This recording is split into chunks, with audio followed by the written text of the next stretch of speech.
and welcome to the Factor Uncensored. Glad you could join us tonight here. And of course, let's begin with living a little bit dangerously. Literally, kick off the program with a crazy-ass criminal. One who not only intruded into someone's home here in Houston, but took a damn dump while he was there. But what may have attracted the interloper is the house itself. It happens to look just like Darth Vader from the outside when you go inside. That's right, a house that looks like Darth Vader from Star Wars. Police, come on up. Hey, you need to hurry up, man. Come on up. You need to be wiping your ass right now, bro. As you just saw, police got involved. Brent Franklin told me what was going on through his mind when all of this went down in West University. And joining me on the Factor Uncensored tonight is Brent Franklin. Brent, a lot of people don't get to go through the things that you went through and be able to laugh about it because, in part, it's a scary-ass situation.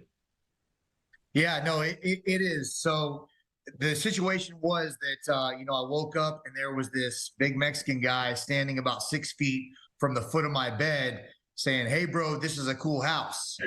Wait. You woke up, he's at the foot of your bed and gives you a compliment about your house. How the hell did he get in there? I don't know, man. I guess it was my own dumbass fault. I must have left the front door unlocked. You know, everybody always says you lock your door. And you think, okay, I'm in a nice neighborhood, West U. I got cameras, so on and so forth. But, I guess I must have just left it unlocked, Wow. And so he's standing at the foot of your bed and says, "Nice house." And what happens next? So I was kind of like in a daze, right? So I woke up and I was like, and I wasn't sure if it was my electrician because I had my electrician scheduled to come over and work on the house. And I was like, "What's up?" And he's like, "No." I said, "What are you doing?" He was like, "I'm just checking it out." And I got out of bed and I looked for my gun, which is always right, right on my drawer. And I got a ton of guns. And it was the one time that I needed it and I didn't have it. And I looked around, I was like, "Oh, fuck." And I thought instantly I was dead. I didn't know if this was a cartel member, big red jacket on and just standing there. And, we'd been out the night before and, had a couple drinks. And I wasn't sure if I was dreaming, but I knew to just remain calm. Uh-huh. So after that, you also said he had his hands in his pockets, which made you nervous. You didn't know if he had a gun, right? Correct. So you always hear law enforcement tell you, hey, keep your hands out of your pockets. You never know what people are going to be carrying. I did law enforcement in the military. So that was the first thing is this guy's got his hands in his pockets. He's in my home. And so the first thing I did, was I got out of bed and I remained calm and collective. And I was trying to address the situation. I just said, "What are you doing?" He's like, "Oh, I was just coming by. I've never seen a house like this. I'm just checking it out." I said, "You're just checking it out?" He's like, "Yeah." And I said, "Okay." He's like, "You got a bathroom?" And I was like, "All right." I said, "Yeah, I got a bathroom." I said, "Right at the end of my hall." He's like, "All right." And I walked out and I kind of just kept my distance from him a little bit, and I'm thinking like any sudden moves, like I'm just going to spear this smoke, And so we start walking out towards my my bathroom and he turns around and he looks at me, he stops, and I stop for a second. And he's like, "You got a soda?" I was like, "Yeah, bro." I was like, "Let me get you a soda." So he wants the restroom. First he's in your house. He wants the restroom. Now his dumbass wants a soda. He wants a soda. And I'm seeing him and I'm seeing like how he walks. And I'm like, is this a crackhead? Is this you guy messed up? Who I'm trying to like figure out what the hell's going on. And I'm still trying to be a nice guy, which was crazy because probably dumb on my part, but I'm like, all right, maybe this guy just accidentally walked in because I got kind of a unique looking house. So maybe he thought it was a building and just walked in. But then it's first thing in the morning, it's early, it's like 6:45.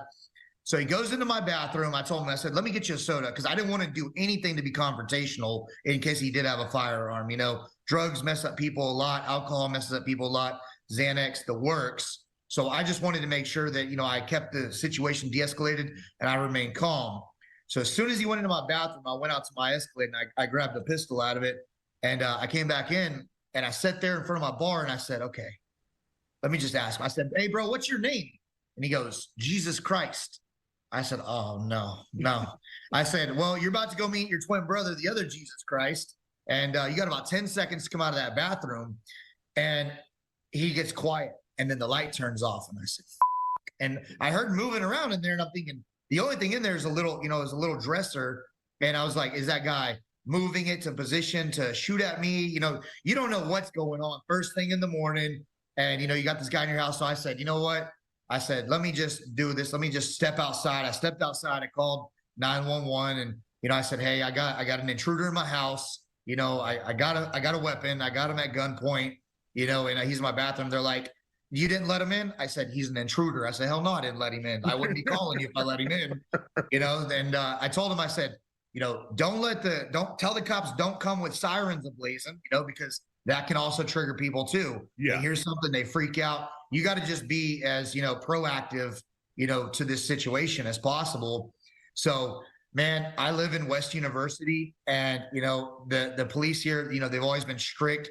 I can tell you, I disagree with a lot of the shit, that they do, as far as, I don't know if you ever saw my video about like trash cans out by the side of the road, but whenever we need them, they came through, and they were very fast. They were very professional. And I mean, they were here in like 60 seconds. So, as far as this area, as far as safety, I mean, they were here quick. They didn't come with the sirens on. They got in. I sent you the video. They even let the guy wipe his ass, which was great, because he's so he was in your restroom. This in my restroom, bro. Like, and I'm like sitting in there, and I got it. And I also told the police, hey, I'm gonna put my gun down, because you don't want them to come in and see a firearm and something happen. But I got to the end of the hall, and he was in there taking a. He must have stripped down because he was fully clothed when he came in there. You hear water in there. I don't know if he was trying to take a shower or what, but he picked a hell of a property to take a in. But they were able to successfully get him out, take him into custody, and you're okay. They did. So they came in there. They told him, hey, bro, you got about 10 seconds to wipe your ass. And, he came out with his hands up. And you can see in the video that the officers, they weren't aggressive towards him. They didn't overuse force. He just came out peacefully, laid down. And I don't know if he was injured or what, but he said, he had blood on his leg and stuff. It could have been a lot worse. People always try to prepare for this situation, right? They always try to get to the point that, if something bad happens, you see the comments on Facebook, oh, I would have shot him. I would have done this. And I always said the same. I hope somebody breaks in. But if you don't have to kill somebody, don't kill somebody. I remember some training from the military, why we use deadly force: opportunity, capability, and intent. Did that guy have an intention to hurt me? I don't think so. Did he have capability? I don't know. And was there intent? I mean, he was taking a shit, I mean, it's he was in his zone. So I let him make it this time, but any other situation, it really makes you think, like, man, always be prepared. There's a lot of people that are pro guns. There's a lot of people that say, oh, you don't need it. It's always better to have it and not need it than need it, not have it. So I'm always going to make sure that, my doors are locked at night, regardless of where you live.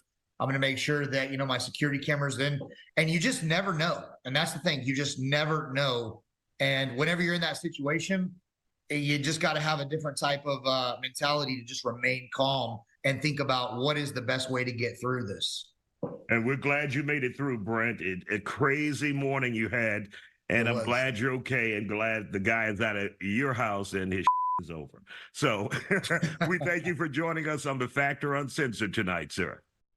Now, take a look at this house, Dr. Smith. Does it look like a recreation center or something in the park? It looks like Darth Vader, but this is why that guy walked into this house. He walked in, he may have thought it was a recreation center or a business or something. Still ahead tonight.